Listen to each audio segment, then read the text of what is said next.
പ്രിയപ്പെട്ട കൂട്ടുകാരെ, പുതിയൊരു വീഡിയോയിലേക്ക് എല്ലാവർക്കും സ്വാഗതം. ബൈബിൾ വായന, ബൈബിൾ റീഡിംഗ് 1 കൊറിന്തോസ് അധ്യായം 16 6/2025.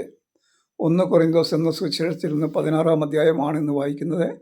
16 അധ്യായങ്ങളുള്ള 1 കൊറിന്തോസ് എന്ന സുവിശേഷം ജൂൺ 1 മുതൽ വായിച്ചു തുടങ്ങി. ഈ വായന ഇന്ന് ജൂൺ 16-ന് പൂർണ്ണമാകുന്നു. കർത്താവ് ഈ സുവിശേഷം മുഴുവൻ തടസ്സമില്ലാതെ വായിക്കാൻ കൃപ തരണമേ എന്ന് പ്രാർത്ഥിക്കുന്നു.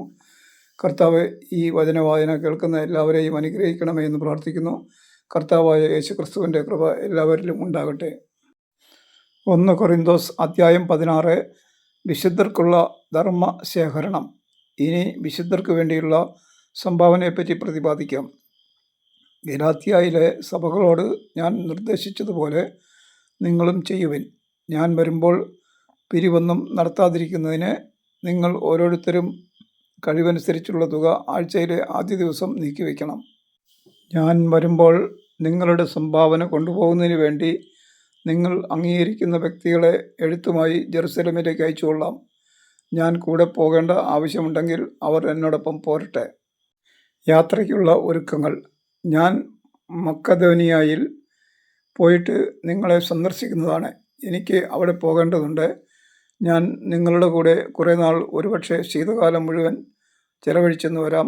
തദവസരത്തിൽ എൻ്റെ തുടർന്നുള്ള എല്ലാ യാത്രകൾക്കും വേണ്ട സഹായം ചെയ്തു തരാൻ നിങ്ങൾക്ക് കഴിഞ്ഞേക്കും. നിങ്ങളെ തിടുക്കത്തിൽ സന്ദർശിച്ച് പോരാൻ ഞാൻ ഇഷ്ടപ്പെടുന്നില്ല. കർത്താവ് അനുവദിക്കുമെങ്കിൽ കുറേ നാൾ നിങ്ങളോടൊത്ത് കഴിയാമെന്ന് ഞാൻ ആശിക്കുന്നു. പെന്തക്കോസ്ത് വരെ ഞാൻ എഫെസോസിൽ താമസിക്കും. ഫലപ്രദമായ പ്രവർത്തനത്തിനുള്ള ഒരു വലിയ വാതിൽ എനിക്ക് തുറന്നു കിട്ടിയിട്ടുണ്ട്. പ്രതിയോഗികളും വളരെയാണ്.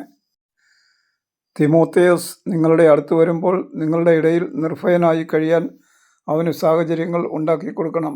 അവനും എന്നെപ്പോലെ കർത്താവിൻ്റെ ജോലിയിൽ വ്യാപൃതനാണല്ലോ. ആകയാൽ ആരും അവനെ നിന്ദിക്കാൻ ഇടയാകരുത്. എൻ്റെ അടുത്ത് വേഗം മടങ്ങി വരേണ്ടതിന് സമാധാനത്തിൽ അവനെ യാത്രയാക്കണം. സഹോദരരോടൊപ്പം അവനെ ഞാൻ പ്രതീക്ഷിക്കുന്നു.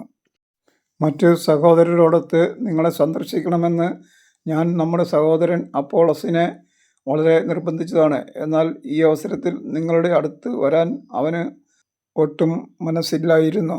സൗകര്യപ്പെടുമ്പോൾ വന്നുകൊള്ളും. അഭ്യർത്ഥന, അഭിവാദനം. നിങ്ങൾ ജാഗരൂകരായിരിക്കുവിൻ, വിശ്വാസത്തിൽ ഉറച്ചു നിൽക്കുവിൻ, പൗരുഷവും കരുത്തും ഉള്ളവരായിരിക്കുവിൻ. നിങ്ങളുടെ സകല കാര്യങ്ങളും സ്നേഹത്തോടെ നിർവഹിക്കുവിൻ. സഹോദരരെ, സ്തേഫാനാസിൻ്റെ കുടുംബാംഗങ്ങളാണ് അക്കായിയായിലെ ആദ്യഫലങ്ങളെന്നും അവർ വിശുദ്ധരുടെ ശുശ്രൂഷയ്ക്കായി തങ്ങളെ തന്നെ സമർപ്പിച്ചുവെന്നും നിങ്ങൾ അറിഞ്ഞിരിക്കണമെന്ന് ഞാൻ അഭ്യർത്ഥിക്കുന്നു. ഇപ്രകാരമുള്ളവരെയും എന്നോട് സഹകരിച്ച് അധ്വാനിക്കുന്ന എല്ലാവരെയും നിങ്ങൾ അനുസരിക്കണമെന്ന് ഞാൻ നിങ്ങളോട് അപേക്ഷിക്കുന്നു. സ്തേഫാനാസും ഫെർത്തുനാത്തൂസും ആഗായിക്കോസും വന്നതിൽ ഞാൻ ആഹ്ലാദിക്കുന്നു. എന്തെന്നാൽ നിങ്ങളുടെ അസാന്നിധ്യം അവർ പരിഹരിച്ചു. അവർ എൻ്റെയും നിങ്ങളുടെയും ആത്മാവിനെ ഉന്മേഷപ്പെടുത്തി. ഇങ്ങനെയുള്ളവരെ നിങ്ങൾ അംഗീകരിക്കണം. ഏഷ്യയിലെ സഭകൾ നിങ്ങളെ അഭിവാദനം ചെയ്യുന്നു. അക്വിലായും പ്രിസ്കായും അവരുടെ വീട്ടിലുള്ള സഭയും കർത്താവിൽ നിങ്ങളെ ഹൃദയപൂർവ്വം അഭിവാദനം ചെയ്യുന്നു. സകല സഹോദരരും നിങ്ങളെ അഭിവാദനം ചെയ്യുന്നു. നിങ്ങൾ വിശുദ്ധ ചുംബനത്താൽ അന്യോന്യം അഭിവാദനം ചെയ്യുവിൻ. പൗലോസായ ഞാൻ സ്വന്തം കൈപ്പടയിൽ അഭിവാദനം രേഖപ്പെടുത്തുന്നു.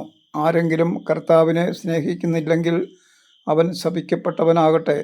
ഞങ്ങളുടെ കർത്താവെ വന്നാലും കർത്താവായ യേശുവിൻ്റെ കൃപ നിങ്ങളോടുകൂടെ ഉണ്ടായിരിക്കട്ടെ.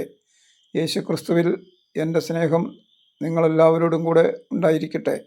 1 കൊറിന്തോസ് 16-ാം അധ്യായം വായന പൂർണ്ണമായി. അതിനെ സഹായിച്ച ദൈവത്തോട് നന്ദി പറയുന്നു. Thank you.